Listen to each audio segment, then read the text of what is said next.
से foundation active है, क्योंकि एक पॉलिटिकल पार्टी के थ्रू आप एक लिमिट तक सोसाइटी से जा सकते हो, काम कर सकते हो, सभी अलग अलग पार्टी से होते हैं। तो मेरे पास जब प्रॉब्लम्स आती थी तो तब मैंने रियलाइज़ किया कि मुझे एक फाउंडेशन के थ्रू काम करना पड़ेगा। अब जैसे इस वार्ड में स्ट्रे डॉग्स के भी काफ़ी इश्यूज़ है, तो कोई पॉलिटिकल पार्टी वो काम करती नहीं, और काफ़ी कुछ काम मैं कर रहा हूँ जो एनजीओ ही कर सकती है। तो Modi Chinnappa foundation 13 number, 18 number, 14 number और उत्तम तक, फाउंटेन रोड से उत्तम तक एक्टिव है। मेरे पास 350 से ज़्यादा वॉल्टियर्स है जो अपने प्रभाग में कुछ ना कुछ काम करते रहते हैं। तो सोसाइटी से जो रिस्पॉन्स मिला है, मैं और कॉन्फिडेंस से नहीं बोलूँगा, पर कहीं कहीं पर ऐसा जाके कुछ नेगेटिव नहीं मिला। सब लोग बोले सर आप खड़े हो, थोड़ा उनको यही था कि इलेक्शंस हो रहा है, जो हमारे एग्जिस्टिंग नगर से वो कहाँ पर है करके। तो कुछ लोगों को तो नगर सेवक का नाम ही नहीं पता है, कुछ लोगों को चेहरा याद नहीं है। तो ये ज़रा सैड फीलिंग था, मुझे नहीं पता था कि वार्ड में इतना सिचुएशन ख़राब है। मुझे पता है कि मूल सुविधा इश्यूज़ है, ट्रैफिक के इश्यूज़ हैं, लोगों को डीम कन्वींस के, सोसाइटी में बारिश में पानी भर जाता है, उनको पता नहीं चलता है कहाँ जाने, क्योंकि मुझे एनजीओज़ पे फ़ोन आ जाते हैं कि सर अपने फाउंडेशन में ये कंप्लेंट आई है। तो शहर की हालत काफ़ी ख़राब है। नगर पालिका के पास पैसे हैं, ऑफिसर्स है, पर जो एक गवर्नमेंट और वोटर्स के बीच में जो एक नगर सेवक को एक रोल प्ले करना चाहिए, कहीं ना कहीं काफ़ी प्रभाग में ये चीज़ मिसिंग है। वही गैप को फिल करने के लिए अजीत दादा की पार्टी है, हमारे गुरु है वो, जो उनका हमेशा डेवलपमेंट की स्पीच आती, इट्स वेरी इंस्पायरिंग। जैसे हमारे पिछले पक्ष में जब मेहता बाला साहब थे, वो खाली लोगों की सेवा के बारे में बात करते थे। अब एडवांस हो गया है अजीत दादा का, कोई भी स्पीच देखो, भले वो बारामती में हो या मंत्रालय में, वो सिर्फ डेवलपमेंट की बात करते हैं। तो काफ़ी एक्साइटेड हूँ, एक हफ्ता हो गया इस पक्ष में आके, और मैंने सिर्फ डेवलपमेंट का नाम ही सुना है। कोई जाति, कोई धर्म मतभेद नहीं है, तो मैं पीस में हूँ, क्योंकि मैं सभी जाति धर्म को साथ में लेके चलता हूँ। हमारे प्रभाग क्रमांक 13 में मूल सुविधा जो तुरंत सॉर्ट हो सकता है, वो काफ़ी इश्यूज़ है। इनफैक्ट एक पत्रकार ने मुझे पूछा था कि ये सब प्रॉब्लम सॉल्व करने आपको कितना हफ्ता जाएगा। मैंने कहा कि मेरे पक्ष को 1 हफ्ता जाएगा, क्योंकि our head is deputy chief minister Ajit Dada. जो आपकी ट्रैफिक की समस्या है, इसके लिए 5 साल थोड़ी लगेगा। मैंने कुछ वचननामा देखा है जहाँ पर उन्होंने गए 5 साल पहले, जब इलेक्शन था 8 साल पहले, जो उनके मुद्दे थे वापस रिपीट किया है। मुझे लग रहा है वही पैम्पलेट उन्होंने रिपीट करके चेहरा चेंज कर दिया है। मतलब मैंने उनके वचननामा में देखा कि वो ट्रैफिक को क्लियर करेंगे, ड्रग्स का इशू सॉल्व करेंगे, और कुछ मेडिकल का कुछ दिया है। ये तो पहले से ही है, ये तो आपको तुरंत सॉर्ट आउट कर देना चाहिए। तो वार्ड की हालत काफ़ी ख़राब है, नॉट बिकॉज सिस्टम नहीं है, सिस्टम को यूज़ करने के लिए एक प्रॉपर कैंडिडेट या कॉर्पोरेटर नहीं है, और वही रोल कहीं ना कहीं मैं फिल करने आया हूँ। सर मेरा प्रभाग क्रमांक 13 में जो है, आपके पसंदीदा कौन सा काम है जो तुम नगर सेवक बनने के बाद पहला करना चाहते हो? मैं 24 घंटे में सबसे पहले ट्रैफिक का या समस्या सॉल्व कर लूँगा। उसका एक इशू है हमारे प्रभाग में, काम करने जो मुंबई जाते हैं उनका इश्यूज़ काफ़ी है। सुबह वो रिक्शा के लिए तड़पते हैं, अगर रिक्शा आ भी जाता है तो रिक्शा निकल नहीं पाता है। मेरे जैसे व्यक्ति को मेरे सोसाइटी से सिर्फ 10 कदम दूर जाने पौना घंटा जाता है। मेरे को आधा घंटा पहले मेरे सिक्योरिटी को बोलना पड़ता है कि आप ट्रैफिक हटाओ। और यहाँ से जितने भी आमदार खासदार, मैं नाम नहीं लूँगा, वो अपने जेड सिक्योरिटी, वाई सिक्योरिटी के साथ ट्रैफिक में से निकल जाती है। जो सबसे पहली समस्या मैं सॉल्व करूँगा वो है ट्रैफिक का। मुझे 24 घंटा जाएगा। आप बोलोगे कैसे? यहाँ पर रोड्स है, ट्रैफिक को मैनेज करने वाले नहीं, क्योंकि सब घाई में, कोई किसी को जाने नहीं देते। तो इमीडिएटली अगर आप western hotel, JP north, RB के स्कूल, जीवक होटल और हमारा जो मंगल नगर का जो 4 रास्ता है, अगर वहाँ पे 2 कांस्टेबल्स रह गए, इमीडिएटली आपके इश्यूज सॉर्ट हो जाएंगे। हमारे सामने जो बिल्डिंग्स है, करोड़ों का फ्लैट्स बिल्डर ने बेचा है, बिल्डिंग में पार्किंग की सुविधा है, पर उनकी सबकी गाड़ियाँ रोड पे रहती है, जिसकी वजह से डबल ट्रैफिक हो जाता है। और 24 आवर्स में सॉल्व करने के लिए आपको वन वे करना पड़ेगा। मुंबई में जाओ, काफ़ी रोड पीक टाइम पे वन वे होता है, ये आपका 24 आवर्स में सॉर्ट हो जाता है। हमारे शहर में ड्रग्स माफिया बढ़ते जा रहा है। लोग आते हैं, नेता आते हैं, बड़ी बड़ी बातें करते हैं, चले जाते हैं। मुझे समझ में नहीं आ रहा है। मैं तो स्मोक भी नहीं करता हूँ, मैंने कभी लाइफ में रेड बुल भी नहीं पिया हूँ, पर मैंने देखा एक आम आदमी के हाथ में गुटखा होता है, कैसे अवेलेबल है। यहाँ पर एक दूसरे स्टेट की गाड़ी विदाउट परमिशन आ नहीं सकती, तो इतना बड़ा कंसाइनमेंट आता कैसा है, किसकी मिली भगत है? तो वो इमीडिएटली उसको सॉल्व करना है। हमारा शहर, यूथ बोलते हैं ना फ्यूचर है, अगर यूथ के हाथ में ड्रग्स और ये आ गया तो कैसे होगा? स्ट्रेस में आदमी लेगा, अगर अवेलेबल नहीं हो तो इशू नहीं आएगा ना। आज गुजरात में आपका लिकर पूरा बैंड है, वहाँ ठीक है कुछ बोलते कि यहाँ मिलता, पर ओपनली तो ऐसा मिलता नहीं है। आज कोई भी पान की दुकान में जाओ, आपको गुटखा मिल जाएगा। आपके जो रेस्टोरेंट्स है, जो रात को 11 बजे से बंद होनी चाहिए, आपको कहीं ना कहीं वहाँ पे कोई गाड़ी खड़ी रहेगी और लोग पार्सल लेके जा रहे हैं, पैकेट्स लेके जा रहे हैं। ये सब छोटी छोटी चीज़ें, इसके लिए 5 साल और मैं वचननामा नहीं दूंगा। मैं यहाँ पर अगर नगर सेवक बना और हमारे राष्ट्रवादी के जितने भी उम्मीदवार है वो बनेंगे, मैंने अपने हेड को बोला है कि सर अगले साल इलेक्शन में हम खाली ये बोलेंगे 5 साल बाद कि हमने ये वचन दिया था, ये काम कर दिया है। हम डोर टू डोर नहीं जाएंगे कैंपेन के लिए, because you have done your work, why you have to back for votes. Sir Ghodbunder में जो है वन विभाग जो क्षेत्र है उस पर 40 साल से झुपड़पट्टी जो बैठा हुआ है, कुछ लोगों का शिफ्टिंग किया गया है। अब कम से कम 25 साल हो गया, शिफ्टिंग हुआ नहीं है, तो उसके लिए क्या करोगे? सर वो इशू ये होता है कि आज मैं घोड़बंदर में था, कल भी था, परसों भी था। हमारे पूरे प्रभाग में जो जोन से सबसे ज़्यादा वोट बैंक वहीं पर है। मुझे नहीं समझ में आ रहा कि जब इतना बड़ा वोट बैंक आपके पास है, छोटा सा किस्सा, मेरे 3 स्टाफ वहाँ पर रहते हैं, फॉरेस्ट एरिया में वो लोग रहते, कहते हैं उनके घर में ऑफिशियल लाइट नहीं है लेकिन वो वोट कर सकते हैं। तो अगर आप वोट लेके आप अपनी कुर्सी संभाल सकते हो, आपको बीच का रास्ता निकालिए। जो बिप्टन नवगढ़ रोड में आया था, लेपर्ड आया था, अब अगर आप उनके जगह पे अगर आप घर बनाओगे तो लेपर्ड तो बेचारा आएगा ही।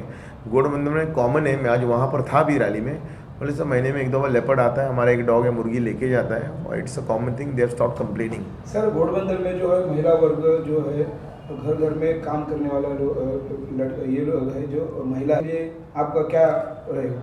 देखिए, लाड़की बहन योजना अजय दादा ने शुरू किया था, वो कहाँ तक पहुँचा है घोड़बंदर में वो पहले चेक करना पड़ेगा। जो सुविधा ऑलरेडी है, जो पेंशन विधवा स्कीम में काफ़ी पेंशन स्कीम है सीनियर सिटीजन्स के लिए, हैंडीकैप लोग हैं, महाराष्ट्र गवर्नमेंट की तरफ से, उसके लिए किसी पक्ष की ज़रूरत नहीं है, गवर्नमेंट ऑलरेडी असाइन किया है। घोड़बंदर में इशू होता है कि लोग वहाँ से बाहर ही नहीं निकल पाते, किसको वक्त ही नहीं कि नगर पालिका में जाके इंक्वायरी करें।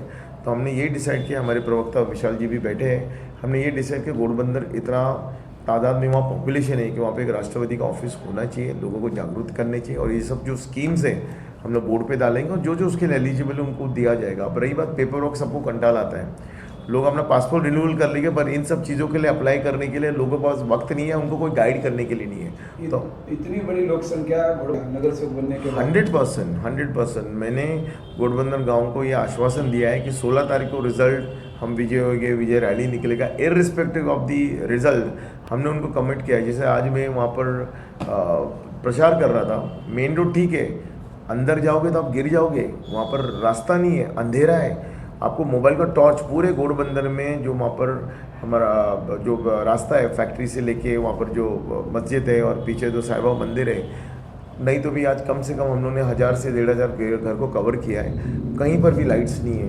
पूर्व नगर सेवक लोग जो थे यहाँ पर, इन्होंने जो है अविकसित, मैं क्या टिप्पणी करूं, मैं तो ये बोलूँगा कि जो परिवर्तन है जरूरी है। इस शहर में 18 से 20 साल पहले राष्ट्रवादी का राज था, हमारे स्वर्गीय गिलबर्ट मेंडोजा साहब थे, आर पाटिल साहब थे, उस वक्त शरद पवार जी भी आते थे, तो यहाँ पे जो विकास होता था लोग खुश थे, और एक समय के हिसाब से चल जाता है। अब घोड़बंदर को हमको कल को अमेरिका नहीं बनाना है, पर अगर घोड़बंदर गांव से लेके जेपी नॉर्थ तक का जो जगह है, रोड इतना ख़राब है कि वहाँ रिक्शा जाने के लिए तैयार नहीं है, लोग वहाँ पर से अच्छे अच्छे काम पे जाते हैं, बैंड्रा जाते हैं, अंधेरी जाते हैं। एक आम आदमी जो आधे घंटे में स्टेशन पहुँचता है, वहाँ से 1 घंटा जाता है।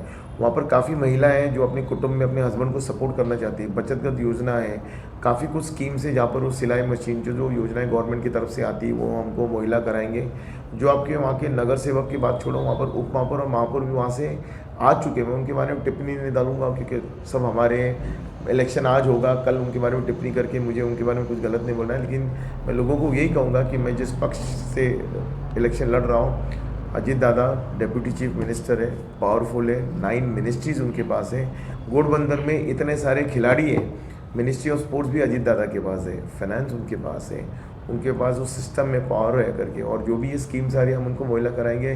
जो ट्रैफिक का इश्यूज़ है, जो गटर के वहाँ पर इश्यूज़, तो गटर का इतना नहीं, मेडिकल इश्यूज़ है। अगर वहाँ पर किसी को हार्ट अटैक आता है, जब तक वो तेमा हॉस्पिटल पर लेकर रास्ते में कुछ हो जाएगा, शायद वो तेमा हॉस्पिटल में जाए तो वहाँ सुविधा भी नहीं है, तो वहाँ पे एक मल्टी स्पेशलिटी हॉस्पिटल की ज़रूरत है। जब इतना बड़ा पॉपुलेशन है, वहाँ पे एक फायर ब्रिगेड की ज़रूरत है। मेरा सोसाइटी में जब आग लगा था, 60 से 80 लाख का सामान जल गया, फायर ब्रिगेड कनेक्ट से यहाँ नहीं पहुँच पाए, वो घोड़बंदर कहाँ पहुँचे, घोड़बंदर तो वो 4 घंटे में भी नहीं पहुँच पाएगी। तो ये बेसिक जो इश्यूज़ हैं, और पत्रकार जो सवेरे कर रहा था, एक नामचीन पत्रकार बोला, हाँ सर आपको 1 हफ्ते के लिए बनाएंगे, सॉर्ट हो जाएगा ट्रैफिक, आपका फायर एम्बुलेंस उधर रहने के लिए, और जो ट्रैफिक का इश्यूज़ है, अब लोगों ने उस रोड को कॉमन रोड यूज़ कर लिया है। वहाँ पर एक पीस था, 2 साल पहले एक शांति था, पीस था, आज हाईवे का ट्रैफिक पूरा वहाँ से डाइवर्ट होता है, तो वो गलत है, वो होना नहीं चाहिए। और हम घोड़बंदर गांव को ये आश्वासन देते हैं, तो ये जो टोल की जो राजनीति है वो घोड़बंदर में हम आने नहीं देंगे। चिन्नप्पा जी, आपके वार्ड में लोक संख्या बढ़ रही है, उसके बारे में क्या कहेंगे? लोक संख्या जो बढ़ रही है, हर साल अंधेरी बैंड्रा से लोग यहाँ पर आते हैं, तो गर्व होना चाहिए। एक वक्त था जब मैं मीरा रोड में रहता, बोलते हैं लोग यहाँ के बारे में काफ़ी कुछ गलत बोलते थे, मुझे इंटरव्यूज़ में बोलने को शर्म आती कि मैं मीरा रोड में रहता, मैं 20 साल पहले की बात कर रहा हूँ। आज यहाँ पे 2 BHK 80 लाख से लेकर 1.25 करोड़ तक है। तो जितने भी पॉलिटिशियंस है, जो बिल्डर्स है, ये बिल्डिंगें बना रहे हैं, इनको सुविधा तो खुद देनी चाहिए ताकि इनका माल बिके। आज ट्रैफिक सबसे बड़ी इनकी यहाँ समस्या है। जनसंख्या जो बैंड्रा अंधेरी से आ रहे हैं, एक उनकी एक्सपेक्टेशन है, जब आप बैंड्रा में रहते हो, मलाबार रोड है, कुछ फाइनेंशियल रीजन से वो अपना 3-4 करोड़ का बंगला बेच के यहाँ पर आ रहे हैं। तो यहाँ पे आपको ट्रैफिक, पानी का हर साल हम सुनते हैं। आज हमारे सोसाइटी में भी 3 दिन में एक बार पानी आता है, इतनी जनसंख्या बढ़ी है। लोग आप देखिए हर दूसरे गाले में आपको एक बिस्लरी नहीं बट बाकी सब पानी के आपको मिलेगा, अनब्रांडेड पानी यहाँ पर मिल रहा है। लोग नल में से लेबल लगा के बेचे, लोग मजबूरी से कर रहे हैं। टैंकर माफिया एक वक्त में था जो खत्म हो गया था, पानी की तेल वापस हो रही है। बारिश इस टाइम कितना हुआ है, कंटिन्यूस हो रहा था, ऑफिसेज बंद हो रहे थे, मुंबई डूब रहा था, ये पानी जाता किधर है? तो यहाँ पर पानी जो विरार से सूर्य डैम आने वाला है, और जल्दी उसका सूर्य हो, अजीत दादा से हम बात करेंगे, हम उनको लेटर लिखेंगे और लोगों की समस्या हम सॉर्ट करेंगे। चिन्नप्पा जी, यहाँ के युवाओं को आप क्या संदेशा देना चाहते हैं एजुकेशन के बारे में? देखिए यहाँ पर जो स्कूल्स एंड कॉलेजेस जो है, मैं उस पर टिप्पणी नहीं करूँगा, पर ज़्यादातर जो बच्चे वो चाहते हैं मुंबई में जाए। और मेरा बेटा भी जब 10th लास्ट ईयर कमिट किया था, उसको मैंने बोला नहीं तुम यहीं रहो, यहाँ क्योंकि दादा क्यों मुझे आने जाने में उसको तकलीफ नहीं देना है। जो आपके NM कॉलेज है, KC है, जय हिंद है, इस लेवल के स्कूल्स और कॉलेजेस यहाँ पर कुछ है, मैं नाम नहीं लूँगा, मैं यहाँ पर प्रमोट नहीं करूँगा, पर युवा को एजुकेशन अच्छा मिलना चाहिए। ये जरूर रात को जो कॉल सेंटर के बाहर जैसे लोग सिगरेट पीते हैं वो बैन होने चाहिए। काफ़ी सेंटर्स है, आप रात को 11 बजे से सुबह 2 बजे तक आप देखो, जो 15 साल 16 साल की लड़कियाँ भी सिगरेट पीते हुए नजर आएगी आपको, राइट। ये जो लवेरिया की बीमारी चालू है, ये 18 साल और 17 साल और 16 साल के बच्चों में आप JP के बैक रोड पे चले जाओ, आपको खुलेआम वहाँ पर मिलेगा। तो ये जो कहीं ना कहीं हमारी जो यूथ है, ये अय्याश नहीं बोलूँगा, पर कहीं ना कहीं ये बिगड़ते जा रहे हैं। इसलिए बहुत ज़रूरी कि इनको इनके स्कूल में जाके मोटिवेशनल गुरुज को लेके जाके इनको समझाए कि सही क्या है और गलत क्या है। आज मैं दुबई जाता हूँ काम के लिए, या मस्कट जाता हूँ, या US में जाके आया, मैंने कभी शराब को वहाँ हाथ नहीं लाया, क्योंकि कहीं ना कहीं मेरी परवरिश थी, मेरे को माँ बाप का डर था, खुदा का खौफ था। आज की यूथ में वो नहीं है। आज की यूथ कितना मंदिर मस्जिद और चर्च जाते हैं, कितने अपने माँ बाप को सुनते हैं, रील्स में है, रील्स में वो देखते रहते हैं। और एक कंपटीशन हो गया कि बॉयफ्रेंड गर्लफ्रेंड, सिगरेट पीना एक अभी स्टाइल हो, अगर आप सिगरेट नहीं पी रहे तो you are not a gen Z so called. So I think today's youth is more energetic, they are expose to more options. आज यूथ जो है हमारे वक्त में अगर किसी को करियर बनाए तो डॉक्टर, इंजीनियर या आपको नेवी, आर्मी, एयरफोर्स जाने का खाली सोचते थे। आज स्टार्टअप बिजनेस है, आज यूथ को इतने ऑप्शंस है कि वो 21 साल से कमाना शुरू कर सकते हैं। तो आई थिंक ऑप्शंस अवेलेबल है, गवर्नमेंट की तरफ से उनको गाइडेंस रहना चाहिए, स्पोर्ट्स की एक्टिविटीज़ होनी। आज मैं काफ़ी यूथ को मिला गोडबंदर गांव में, कहा सर हम 1 घंटे का 3000 हम कहाँ से भरे टर्फ क्लब का, क्रिकेट खेलना चाहते हैं। तो गोडबंदर इतना बड़ा आबादी, आई थिंक 1.25 लाख 1.5 लाख के ऊपर वहाँ लोग रहते हैं, उनके वहाँ स्पोर्ट्स का मैदान होने चाहिए, उनको वॉकिंग होने चाहिए। सब नगर सेवक ने इस तरफ सब गार्डन्स बनाए, गोडबंदर को क्यों पीछे रखा हुआ है, वहाँ रहना चाहिए। देखो मतदार को मतदान के दिन मैं यही रिक्वेस्ट करूंगा कि 2 दिन पहले मतदान, 15 को है, 14 और 13 को पब्लिक हॉलीडेज है, लोहरी और मकर संक्रांति है। हर साल मेरा बैंदर में वोटिंग की परसेंटेज काफ़ी कम होती है, 45 to 50% होती है। गलत है। आप आमदार की इलेक्शन ले लो, खासदार के, नगर पालिका के ले लो। अगर लोग बदलाव चाहते हैं तो सबसे पहले उस दिन उनको घर पे रह के वोट करना होगा। आप 15 तक मत रुकिए, आपको वेबसाइट से गवर्नमेंट की तरफ से हमारे कार्यालय 24 घंटा खुला है। आपके ऐसे जनप्रतिनिधि काफ़ी है जो लोग इलेक्शन लड़ रहे हैं, आप उनको कॉन्टैक्ट करो, हमें कॉन्टैक्ट करो, आपके वोटर लिस्ट में नाम चेक करो, और कृपया करके 5 साल 7 साल में एक बार जब इलेक्शन आता है तो आप खड़ा रहिए। आपको जो कैंडिडेट पसंद है, अगर आपके वार्ड में कोई कॉर्पोरेटर है जो जी जान दे रहा है, आपको 2 बजे फ़ोन उठा रहा है, आप उसको वोट कीजिए। लेकिन अगर आप उसको सिर्फ आप लोगों से जो ब्रांड